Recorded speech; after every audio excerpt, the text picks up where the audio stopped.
Buscaba condonar los intereses del ICETEX a miles de jóvenes colombianos endeudados por estudiar, pero se lo tumba la Corte Constitucional. Uno no sabe si los petristas dicen esta clase de cosas por populismo o por física ignorancia e irresponsabilidad.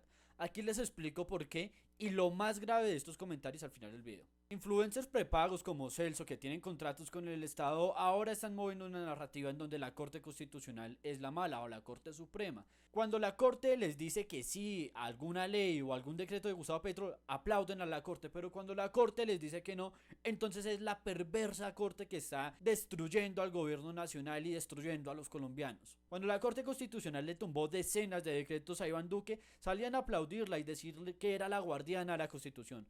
Pero cuando le tumba decretos iguales de irresponsables o de tiranos, está haciendo Gustavo Petro a los que estaba haciendo Iván Duque, ahí sí la Corte es mala. A Celso en este caso hay que recordarle que la Corte Constitucional ya le ha dado varios vistos buenos a este gobierno. Se los dio con la paz total, con la ley de paz total. Se los dio, por ejemplo, con la reforma tributaria en donde clavaron nuevos impuestos. También a varias nuevas leyes que este gobierno ha sacado adelante. Pero claro que se le tiene que interponer en el camino cuando hace decretos de forma ilegal, abusiva o a la chambonada como normalmente hace Gustavo Petro.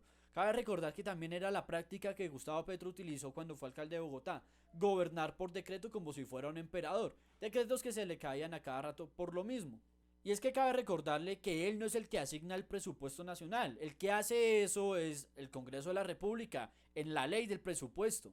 Cuando Gustavo Petro intenta hacerlo, modificándolo a las malas, no solamente está mal jurídicamente, sino administrativamente, porque está sacando dinero que ya tenía una destinación específica para utilizarlo en otra cosa que hace que el funcionamiento del Estado pues quede a gatas. Lo que se iba a gastar y los compromisos que se adquirieron para algunos gastos o compromisos del Estado en muchas cosas, incluyendo el gasto social, pues quedan huecos para financiar otra cosa, y que eso es totalmente mal desde el punto de vista administrativo y de la función pública. Que le tumbó el decreto de las regalías. Hombre, es que para eso es la Corte Constitucional, para salvaguardar también los derechos de los privados.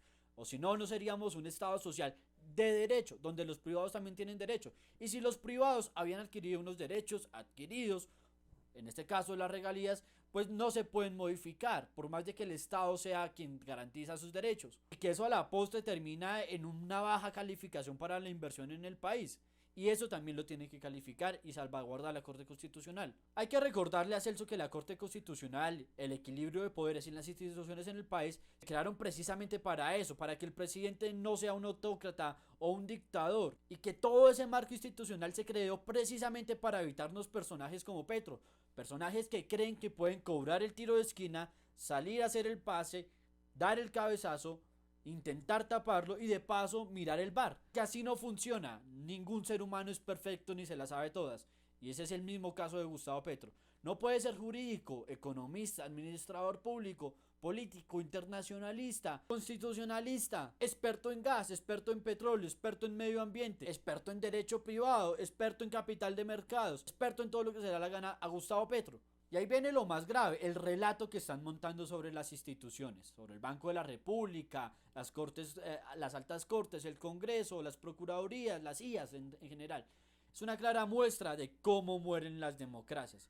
Esto voy a hacer un review más adelante de Gustavo Petro. Pero ¿cómo mueren las democracias? Cuando personajes como Gustavo Petro y sus adeptos empiezan a descalificar las instituciones. Lo que hacen personajes como Celso, que tienen contratos con el Estado, en el gobierno de Gustavo Petro, es promover esta narrativa para que más colombianos se la crean. Para bien o para mal, son las reglas del juego de la democracia en las cuales juega Gustavo Petro y las cuales ustedes aceptaron cuando ganaron. Me refiero a ustedes, el petrismo. Son exactamente la misma clase de juego en la que jugó Iván Duque y en la cual también la Corte Constitucional le tumbó un montón de cosas también. Igual a Juan Manuel Santos, igual a Uribe, igual a Pastrana y a todos los presidentes. Presidentes que sí supieron acatar las normas de juego y más bien no estuvieron atacándolas, ni desprestigiándolas, ni moviendo estas narrativas como lo están haciendo ustedes. Malos jugadores en este caso, porque sabían a qué reglas de juego tenían que entrar y no solamente las están haciendo mal y a las chambonadas, sino que ahora son malos perdedores cuando les toca. O simplemente llegaron puros ignorantes al gobierno que no sabían cuáles eran las normas de juego, que en ese caso pues es muchas veces peor. Los leo.